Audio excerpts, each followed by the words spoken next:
नमस्कार, आप देख रहे हैं न्यूज 18 में हूं आपके साथ मेनका चौधरी। पहली खबर एटा से, जहां पर एक हादसा हुआ है। यहां एक मकान की छत गिर गई, मलबे में दबे 5 बच्चों को निकाला गया। सभी बच्चों को अस्पताल ले जाया गया। अवागढ़ थाना क्षेत्र के रुद्रपुर गांव में यह हादसा हुआ है।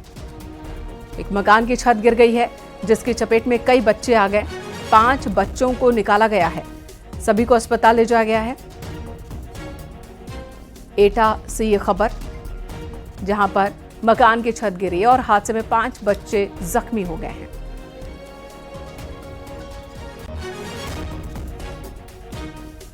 यमुना एक्सप्रेसवे पर टोल महंगा हो गया है। यमुना अथॉरिटी की बोर्ड मीटिंग में टोल बढ़ाने का प्रस्ताव पास हुआ।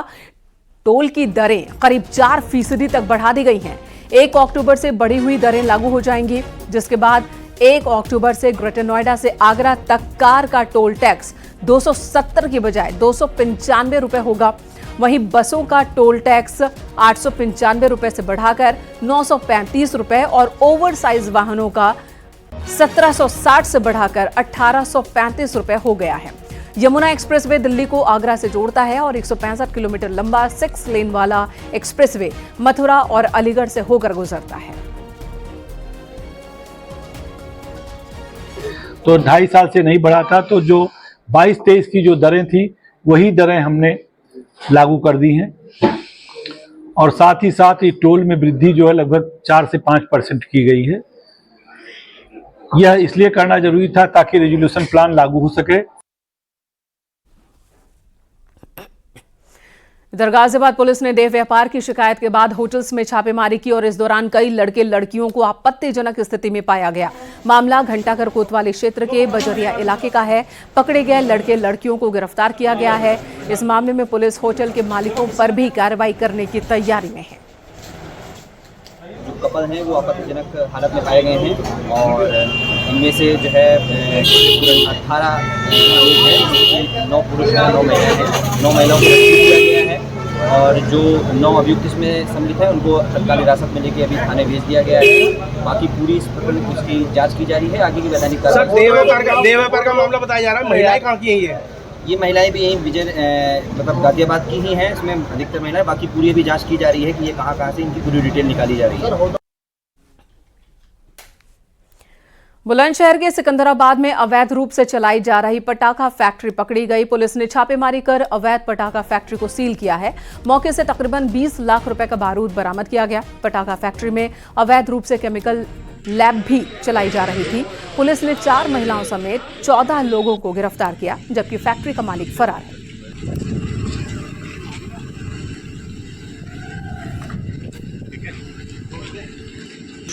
कुछ समय पूर्व से यहाँ पर पटाखे बनाने का अवैध कार्य चल रहा है।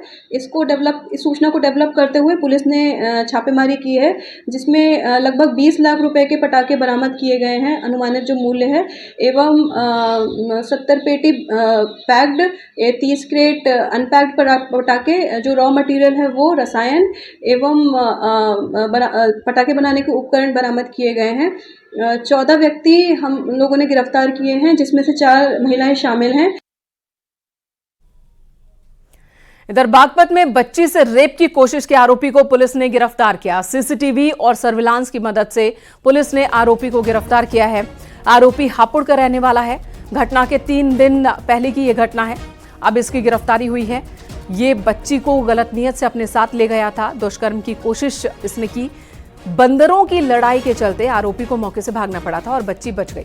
आरोपी का एक वीडियो सामने आया था, सीसीटीवी का ये वीडियो, जिसके आधार पर ही इसकी गिरफ्तारी हुई है। एक नाबालिग बच्ची के साथ एक अज्ञात व्यक्ति द्वारा छेड़छाड़ की घटना कारित की गई थी। इस संबंध में थाना सिंगावली अहिर पे अभियोग पंजीकृत किया गया था। आज दिनांक 26/9/2024 को एक अभियुक्त चांद पुत्र यूसुफ निवासी पिलुखुआ हापुड़ को गिरफ्तार किया गया है। इस संबंध में थाना सिंगावली अहिर पे अन्य आवश्यक वैधानिक कार्रवाई की जा रही है। ग्रेटर नोएडा में नौकरी के नाम पर ठगी करने वाले फरार 2 आरोपियों के घर कुर्की का नोटिस लगाया गया। इस गैंग के 6 लोगों को देवबंद पुलिस गिरफ्तार कर चुकी है, जबकि कुछ आरोपी अब तक पुलिस की पकड़ से बाहर हैं। बिसरक के रहने वाले 2 आरोपियों के घर पर कुर्की का नोटिस लगाया गया। ये गिरोह रेलवे और डाक विभाग में नौकरी के नाम पर लोगों से ठगी को अंजाम देता था।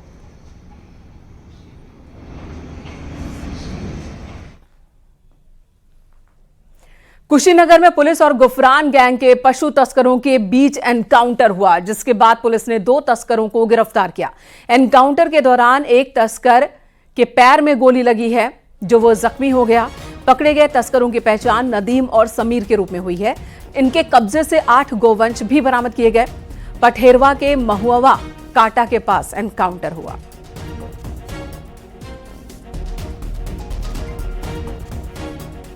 पीलीभीत में एक पिज्जा की दुकान पर हिंदूवादी संगठन के लोगों ने एक लड़की को मुस्लिम युवक के साथ पकड़ा, जिसके बाद हिंदूवादी संगठन से जुड़े लोगों ने मुस्लिम लड़के की पिटाई कर दी और बाद में लड़के को पुलिस के हवाले कर दिया। लड़का और लड़की एक ही गांव के रहने वाले बताए जा रहे हैं।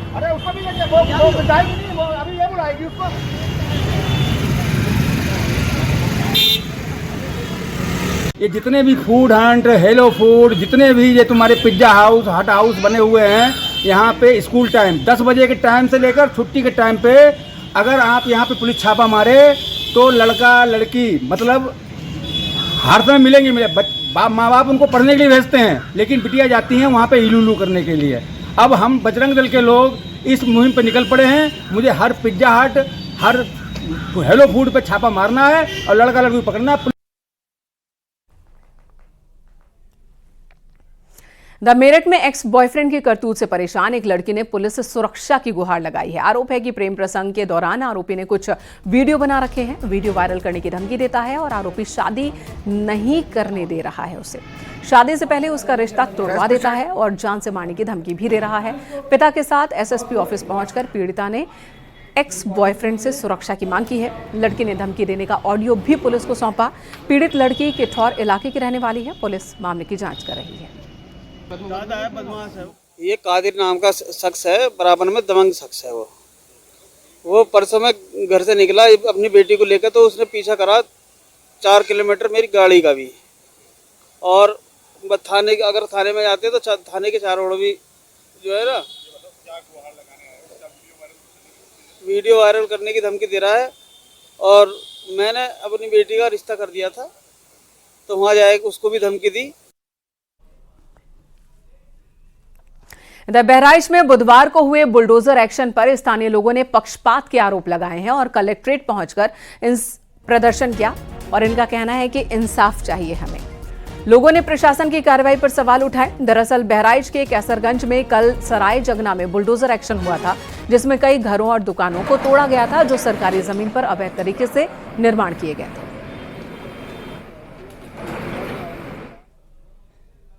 211, 212 पे कार्रवाई हुई। जो मेन मुद्दा जहां से उठा था गाटा संख्या 92 से, वहां पे कोई कार्रवाई हुई नहीं है। उसी के विवाद में हम लोग आए हैं कि अगर उच्च न्यायालय से आदेश हुआ था 211, 212 और 92, तो समझ सबको पीड़ा सबकी है, सबका नुकसान हुआ है। तो भाई अगर आज इतना आक्रोश है सराय जगना वजीरगंज में कि हमारा गिरा दिया गया, जहाँ से विवाद था वो ज़मीन नहीं गिराई गई। अब उसमें कौन इसमें समस्त लोग हैं, क्या कैसे क्या किया गया, इसका जवाब हम डीएम साहिबा के पास आए हैं। इसका हम अपना प्रस्ताव रखने, अपनी शिकायतें रखने की भाई इस पे निस्तारण किया जाए और इसकी पुनः जांच किया जाए। इधर आगरा के ताजगंज इलाके में केंद्रीय मंत्री का बोर्ड लगाकर एक 3 मंजिला बिल्डिंग का अवैध रूप से निर्माण का मामला सामने आया। आगरा विकास प्राधिकरण की टीम ने अवैध रूप से बने इस इमारत को सीज कर दिया है। बताया जा रहा है कि इमारत का नक्शा पास ही नहीं हुआ था। के राजपुर टुंगी पर बन रहे 3 मंजिला भवन पर केंद्रीय राज्य मंत्री एसपी सिंह बघेल का बोर्ड लगा दिया गया और उस बोर्ड की आड़ में बिना नक्शा पास कराए अवैध निर्माण कराया जा रहा था। हालांकि जब आगरा विकास प्राधिकरण के अधिकारियों को इसकी सूचना मिली तो उन्होंने पहले नोटिस दिया। नोटिस का जवाब नहीं मिलने पर अब आगरा विकास प्राधिकरण के अधिकारियों के द्वारा भवन को सील कर दिया गया। केंद्रीय राज्य मंत्री एसपी सिंह बघेल की बोर्ड की आड़ में अवैध निर्माण को अंजाम दिया जा रहा था, जिसकी कानो कान तक खबर राज्य मंत्री तक को नहीं थी। हालांकि भवन के ऊपर राज्य मंत्री के नाम का बड़ा बोर्ड लगा दिया गया, जिससे कि अगर कोई अधिकारी आए तो वह कोई कार्रवाई नहीं कर सके। लेकिन आगरा विकास प्राधिकरण के द्वारा इस बड़ी कार्रवाई को अंजाम दिया गया और अब सीलिंग की कार्रवाई की गई। संभल में चंदौसी नगर पालिका के ईओ के आवास और ऑफिस में बिजली चोरी पकड़ी गई है। तार डालकर बिजली चोरी की जा रही थी। बिजली विभाग ने तकरीबन 6 महीने पहले बिजली कनेक्शन काट दिया था। अलग केबल डालकर बिजली चोरी की जा रही थी। मामला चंदौसी नगर पालिका के ईओ के कैंप ऑफिस और आवास का है। एसडीओ ने बिजली चोरी को पकड़ा। एसडीओ ने मामले में रिपोर्ट दर्ज कराने की भी बात कही। वहीं नगर पालिका के ईओ से जवाब देते नहीं बन रहा। इनका जो है मीटर से जो केबल लगा हुआ है वो तो अलग है, एक डायरेक्ट केबल आई हुई है। मतलब कौन से डायरेक्ट केबल लिया हुआ है? हाँ, डायरेक्ट केबल आई हुई है। अच्छा, कितना बकाया चल रहा होगा इधर? ये तो चोरी की संज्ञा में आता है। क्या कार्रवाई करेंगे आप? इसमें हम लोग कार्रवाई करेंगे जो करते हैं चोरी के। किस धारा में? धारा 135 होती है। इनसे कितना बकाया है सर? ये एग्जैक्ट तो नहीं बता पाएंगे। बकाये पे ही इनका कनेक्शन कटा था। जो कनेक्शन अभी लगभग 6 महीने पहले कटा था और आज भी कटा ही है। ये कैंप कार्यालय है, आवास भी है, आवास से अटैच कार्यालय, कैंप कार्यालय। अरे यहाँ पर जो बिजली चल रही है वो मीटर से कटी हुई डायरेक्ट खंबे से आगे आपके आवास में चल रही है बिजली का, वो मतलब लाइन कटी हुई है, लाइन मैंने काटी है।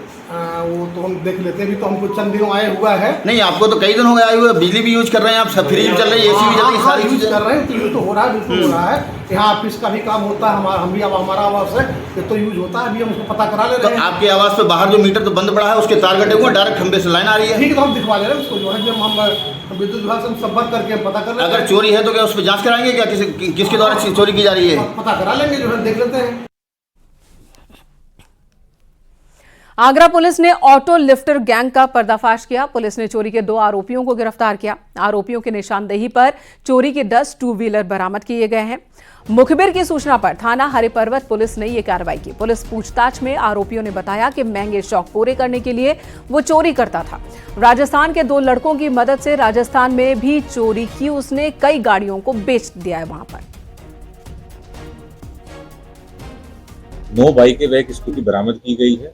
वह इनके 2 साथी सोनू और सौरभ जो कि कबाड़ी का काम करते हैं और इन बाइकों को चोरी के वाहनों को ठिकाने लगाते हैं, उनकी अभी तलाश की जा रही है। साथ ही साथ मैं आप सभी लोगों को ये भी बताना चाहूँगा कि पिछले 4 महीने में थाना हरिपर्वत टीम ने 3 ऐसे गिरोह का पर्दाफाश किया है और लगभग 30 से अधिक वाहन बरामद किए गए हैं और इसी तरह की कार्रवाई सिकंदरा, न्यू आगरा व अन्य थाना क्षेत्रों में की जा रही है। खबर हरदोई से, जहां पर एक दुकान को चोर ने निशाना बनाया। दिन दहाड़े एक लड़का दुकान में घुसा और चोरी कर फरार हो गया। घटना दुकान में लगे सीसीटीवी कैमरे में भी रिकॉर्ड हुई है। मामला मझिला थाना क्षेत्र के अयारी गांव का है। केस दर्ज कर पुलिस आरोपी की तलाश में जुटी है।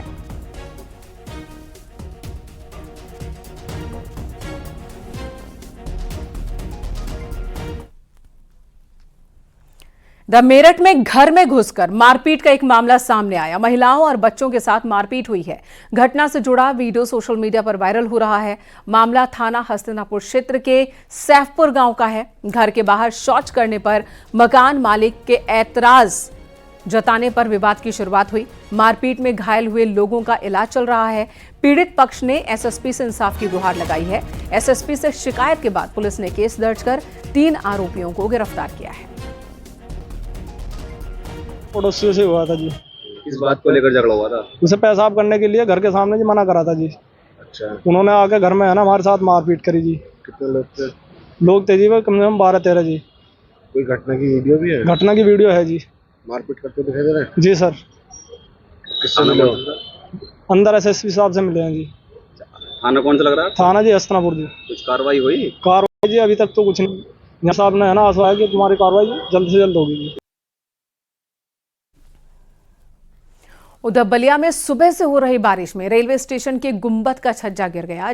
अमृत भारत योजना के तहत रेलवे स्टेशन का पुनरुद्धार हुआ था।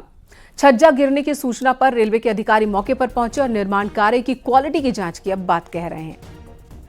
हुआ नहीं है, तो जो भी एजेंसी होगी वो उसको गनीमत रही कि जिस वक्त स्कूल की छत गिरी स्कूल में बच्चे मौजूद नहीं, अभी यह आशंका बनी हुई थी कि कभी भी हादसा हो। जम्मू कश्मीर के दौरे पर रहे रामगढ़ विधानसभा क्षेत्र में अपनी रैली के दौरान के भी भारत का हिस्सा होगा।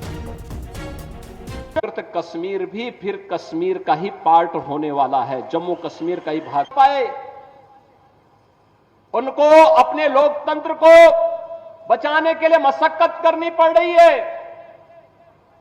और मशक्कत करते करते आज पाकिस्तान इस स्थिति में पहुंच गया है कि वहां पे 1 किलो आटा के लिए भी लाले पड़ रहे हैं। मुरादाबाद में बीजेपी प्रदेश अध्यक्ष भूपेंद्र चौधरी ने कांग्रेस और एसपी पर निशाना साधा। उन्होंने कहा कि ये दोनों दल संवैधानिक संस्थाओं और चुनाव आयोग को लांछित करते हैं, नेगेटिव प्रचार करके ये जनता को गुमराह करना चाहते हैं, लेकिन काठ की हांडी बार बार नहीं चढ़ती।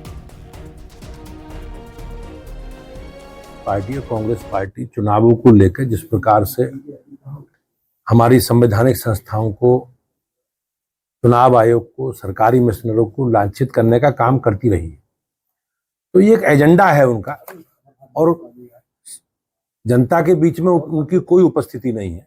वो केवल एक नेगेटिव प्रचार करके, एक नेगेटिव एजेंडा सेट करके जनता को गुमराह करना चाहते हैं।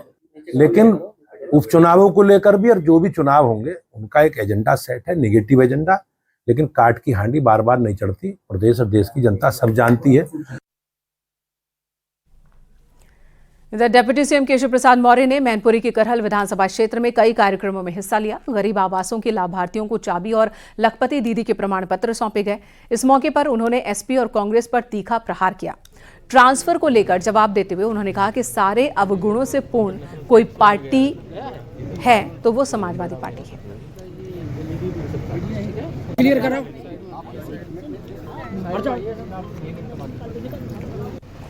आप बताओ, गुंडागर्दी कोई चाहता है क्या? दोनों हाथ उठा बताओ, चाहता है क्या? जमीनों पर कोई माफिया आकर के कब्जा कर ले कोई चाहता है क्या? हमारी माताओं बहनों की सुरक्षा से कोई खिलवाड़ करे कोई चाहता है क्या? बुजुर्गों का कोई अपमान करे कोई चाहेगा क्या? नहीं चाहेगा। और समाजवादी पार्टी का मतलब है या सारे अवगुणों से पूर्ण अगर कोई पार्टी है तो वो समाजवादी पार्टी है। हम लोगों ने बहुत बड़े बड़े बेईमानों को पकड़ने का काम माननीय प्रधानमंत्री जी ने कर दिया है। डिप्टी सीएम केशव प्रसाद मौर्य ने अखिलेश यादव पर भी हमला किया। 2027 का सपना देख रहे हैं अखिलेश, ये कहना है केशव प्रसाद मौर्य का। जहां उनके सांसद जीते हैं वहां बवाल हो रहा है। कई और तीखे प्रहार डिप्टी सीएम ने समाजवादी पार्टी और अखिलेश यादव पर किए। अखिलेश यादव जी बहुत फ्रस्ट्रेशन में है। अभी वो स्वप्न देख रहे हैं 2027 का, लेकिन 2024 में जो जीते हैं वह संभाल नहीं पा रहे हैं। जहां उनके सांसद जीते हैं वहां पर बवाल हो रहा है। वहां पर जहां वो स्वयं जीते हैं वहां पर बेटी के साथ बलात्कार की घटना हुई है, उनका ही साथी जेल में पड़ा हुआ है। अयोध्या सीट जीते वहां पर उनका जो अध्यक्ष है वहां का, उसके खिलाफ आरोप लगा हुआ है। जहां जाली नोट पकड़ी जा रही है वहां समाजवादी पार्टी का रिश्ता निकल रहा है। तो समाजवादी पार्टी अभी जो जीती है वो संभाल नहीं पा रही, तो आगे समाजवादी पार्टी को समाप्तवादी पार्टी बना। लोक जनशक्ति पार्टी रामविलास पासवान के अध्यक्ष और केंद्रीय मंत्री चिराग पासवान प्रयागराज में थे। होटल्स और ढाबों पर नाम लिखने के आदेश के लिए उन्होंने सीएम योगी का धन्यवाद किया। साथ ही कहा कि 2027 में यूपी में एनडीए गठबंधन 7 चुनाव लड़ेगा। इसका मैं स्वागत करता हूं। बट हाँ, ये नियम पहले से ही है। मुख्यमंत्री उत्तर प्रदेश जी, उनका मैं धन्यवाद दूंगा योगी आदित्यनाथ जी का कि उन्होंने इस फैसले को मजबूती से लागू करवाने का काम किया। ये न सिर्फ गुणवत्ता के साथ जुड़ा हुआ है, स्वच्छता के साथ जुड़ा हुआ, लोगों के विश्वास के साथ जुड़ा हुआ है। जो वहां पर जाते हैं खान पान के लिए, उनके विश्वास को भी कहीं ना कहीं सम्मान मिलेगा। 2027 में यूपी में क्या करेंगे? 2027 में यूपी में आपका क्या प्लान है? लोक जनशक्ति पार्टी रामविलास, मेरे नेता, मेरे पिता आदरणीय रामविलास पासवान जी का बड़ा जनाधार उत्तर प्रदेश में रहा है। लोकसभा के चुनाव से हम लोग को के जो परिणाम आए चुनाव के, उससे हम लोग को निराशा है। पर मैं मानता हूं कि 27 के चुनाव में एनडीए एकजुट होकर मजबूती से लड़ेगा और पुनः डबल इंजन की सरकार हम लोग बनाएंगे।